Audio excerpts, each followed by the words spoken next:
Hello everyone, good morning. কেমন আছেন সবাই? আশা করি আল্লাহর রহমতে সবাই ভালো আছেন।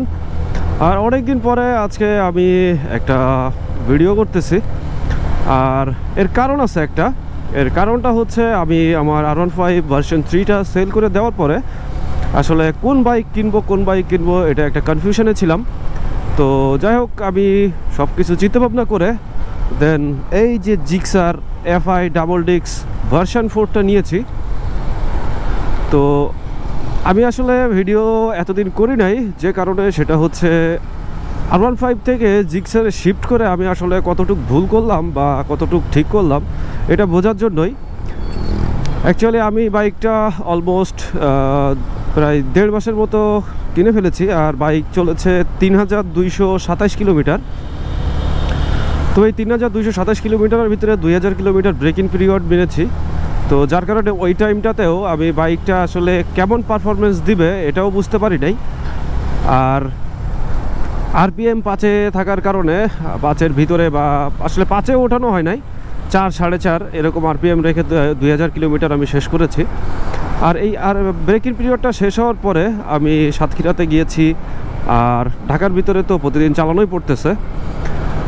তো এই চালানোর ভিতরে আসলে আমি যা বুঝতেছি যে R15 থেকে জিক্সারের মানে কম্পিউটার বাইকে যদি আমি হিসাব করি প্রিমিয়াম বাইক ছাড়া, তো জিক্সারের এক্সেলারেশনটা অনেক ভালো এবং যে কোনো কিছুতে ওভারটেকিং আমি খুব কনফিডেন্টলি করতে পারতেছি। কারণ আমি FZS চালিয়েছি, হর্নেট বা 4V একটা আলাদা হিসাব, 4Vতে 4 ভ্যালভ, এটা তো আলাদা ব্যাপারই। তো এটা আসলে সবাই প্রিমিয়াম বাইকের সাথেই টানাটানি করে, তার 4Vটা আসলে আমার পার্সোনালি পছন্দ না, কেননা আমার ব্রেকিং সিস্টেমটা আসলে একটু ব্রেক করলে বাইকটা স্কিড করে, যার কারণে আমি 4Vতে যাই নাই। তো জিক্সারটা আসলে একটু লুকটা সুন্দর লাগলো এবং কন্ট্রোলিংটাও ভালো লাগলো, আর এক্সেলারেশনটাও ভালো লাগলো, যার কারণে এটা নেওয়া। কিন্তু আসলে বাইকটা নেওয়ার পরে আমি কিছু প্রবলেম পাচ্ছি। তো এই প্রবলেমটা আসলে খুব মেজর প্রবলেম না, এটা আসলে কমন প্রবলেমটা হচ্ছে প্রথমত মাইলেজ।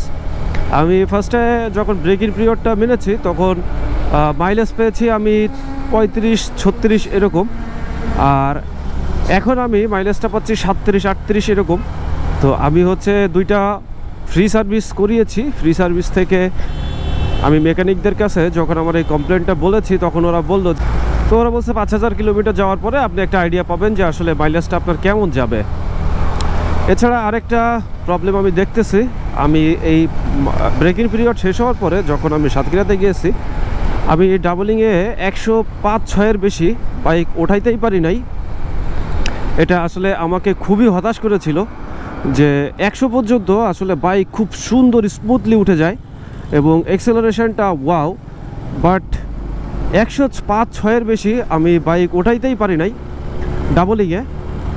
তো এটা আসলে আমি খুবই ফ্রাস্ট্রেট হয়ে গিয়েছিলাম যে কেন এটা হচ্ছে। পরবর্তীতে আমি যখন সার্ভিস সেন্টারে গেলাম, সার্ভিস সেন্টারে যাওয়ার পরে ওরা বললো যে ভাইয়া আসলে মাত্র ব্রেক ইন পিরিয়ডটা শেষ হয়েছে, আপনি এই মুহূর্তে টপ স্পিডটাও পাবেন না, এটা গ্রাজুয়ালি আপনি হয়তো 5000 পর্যন্ত এক সময় এক ধরনের পাবেন, আর 5000 কিলোমিটার পার হয়ে যাওয়ার পরে তখনই আপনি এর যে রিয়েল যে টপ স্পিডটা এটা পাবেন।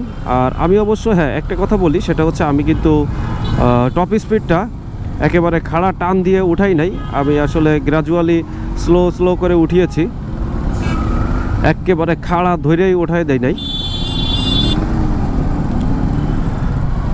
তো কিছুদিন আগে 2-3 দিন আগে আমি 300 ফিটের রাস্তায় গিয়েছিলাম। তো এখানেও আমি ডাবলিংয়ে ছিলাম। ডাবলিংয়ে এই দিন দেখলাম আমি যে 114 পর্যন্ত উঠছে। তো তার মানে আমার মনে হচ্ছে যে ইমপ্রুভ হয়েছে কিছুটা, কারণ 106-এর বেশি যেখানে উঠতেছিল না সেখানে 114 উঠছে। তো আমি আশা করতেছি যে হয়তোবা আমি সিঙ্গেলে 120+ এখন পাবো। তবে শোরুম ওরা ক্লেম করতেছে এটাতে নাকি টপ স্পিড 130-35 এরকম পাওয়া যাবে। তো 5000 কিলোমিটার না যাওয়া পর্যন্ত আসলে আমি বুঝতে পারতেছি না যে টপ স্পিডটা কেমন হবে, বাট এক্সেলারেশনটা আমার কাছে খুবই পছন্দ হয়েছে। আমি R15 থেকে এখানে এসে একটু মানে মোটামুটি এখন অ্যাডজাস্ট হয়ে গেছে, খুব বেশি প্রবলেম হচ্ছে না। আর একটা বিষয় সেটা হচ্ছে যেহেতু এটা নেকেড বাইক। তো আমি যখন স্পিডটা উঠাচ্ছি তখন বাইকটা আসলে খুবই ভাইব্রেশন করতেছে বা কাঁপতেছে, কারণ সামনের বাতাসটা এটাই মানে ধাক্কা খেয়ে বাইকটা খুব বেশি ভাইব্রেট করতেছে। আর কন্ট্রোলিংটাও আসলে ওই টাইমে একটু মানে আনইজি লাগতেছে, যেহেতু R15-এর কিট ছিল বা এটা হচ্ছে অ্যারোডাইনামিক সিস্টেম ছিল। তো এইগুলোতে হচ্ছে অ্যারোডাইনামিক সিস্টেম ওইরকম বেশি, এইখানে দুইটা আছে, কিন্তু এটাতে আসলে এত বেশি উপকার আমি পাচ্ছি না। তো এই জিনিসটা আসলে আমার কাছে একটু বিরক্তিকর লাগতেছে। এখন মনে হচ্ছে যে আবার আসলে ওই বাইকে ফিরে যেতে। বাট আমার নেক্সট প্ল্যান হচ্ছে আমার R15-এর ভার্সন 5 যদি আসে, দেন একটা নিয়ত করেছি। কিছুদিন আগে একটা চিন্তা ছিল যে RS200 আসলে ওইটা নিব, বাট RS200-এর দেখতেছি 140-45 উঠলেই লিমিটার দিচ্ছে, যেটা ইন্ডিয়াতে অলরেডি লঞ্চ হয়ে গিয়েছে 2025-এর মডেল। তো এই কারণে RS200টা আমি আসলে আর পছন্দ করতে পারতেছি না। তো R15 ভার্সন 5টা হয়তো বা সেপ্টেম্বর বা অক্টোবরে আসতে পারে বেবি, অ্যাজ পার আমি ইউটিউবে বিভিন্ন ব্লগারদের যেসব আইডিয়া শুনতেছি। তো যদি আসে দেন ওইটা নিব, ততদিন আসলে এইটাই চালাইতে হবে। আর এটাতে তো আমি এক্সেলারেশন যেহেতু ভালোই পাচ্ছি, অসুবিধা হচ্ছে না। আর এফআই ডাবল ডিক্স আমারটা, আমি হচ্ছে এফআইয়ের এবিএসটা নেই, কারণ এবিএসটা আসলে আমার কাছে আনইজি লাগতেছিল। R15-এ যখন এবিএস ছিল, ওই এবিএসের কারণে আমি এই যে বাস যখন এমার্জেন্সি ঢাকার ভিতরে সবাই জানেন যে এখানে আসলে একটার সাথে একটা গাড়ি সবসময় লেগেই থাকে, আর এবিএস হওয়ার কারণে আসলে ইনস্ট্যান্ট ব্রেক করে দাঁড়ানোটা পসিবল না, যার কারণে আমি এবিএসটাকে খুব বেশি মানে প্রায়োরিটি দেই নাই, যার কারণে ডাবল ডিস্কটা নিয়েছি।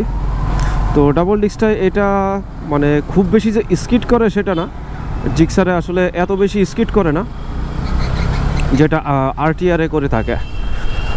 তো এই ছাড়া আসলে আমি ওইরকম কোনো এই মুহূর্তে প্রবলেম পাচ্ছি না। ইঞ্জিনের সাউন্ডও সুন্দর, এটাই প্রবলেম নাই। ওভারঅল ভালোই লাগতেছে, বাট হয়তো বা কিছুদিন চালাইতে অ্যাডজাস্ট হয়ে যাবে।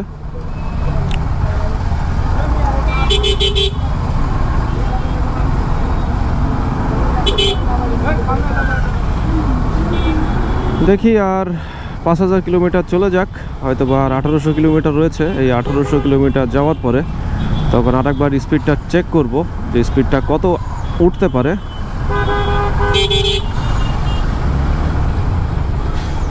বাই দ্য ওয়ে, আজকের ভিডিওটা এই পর্যন্তই।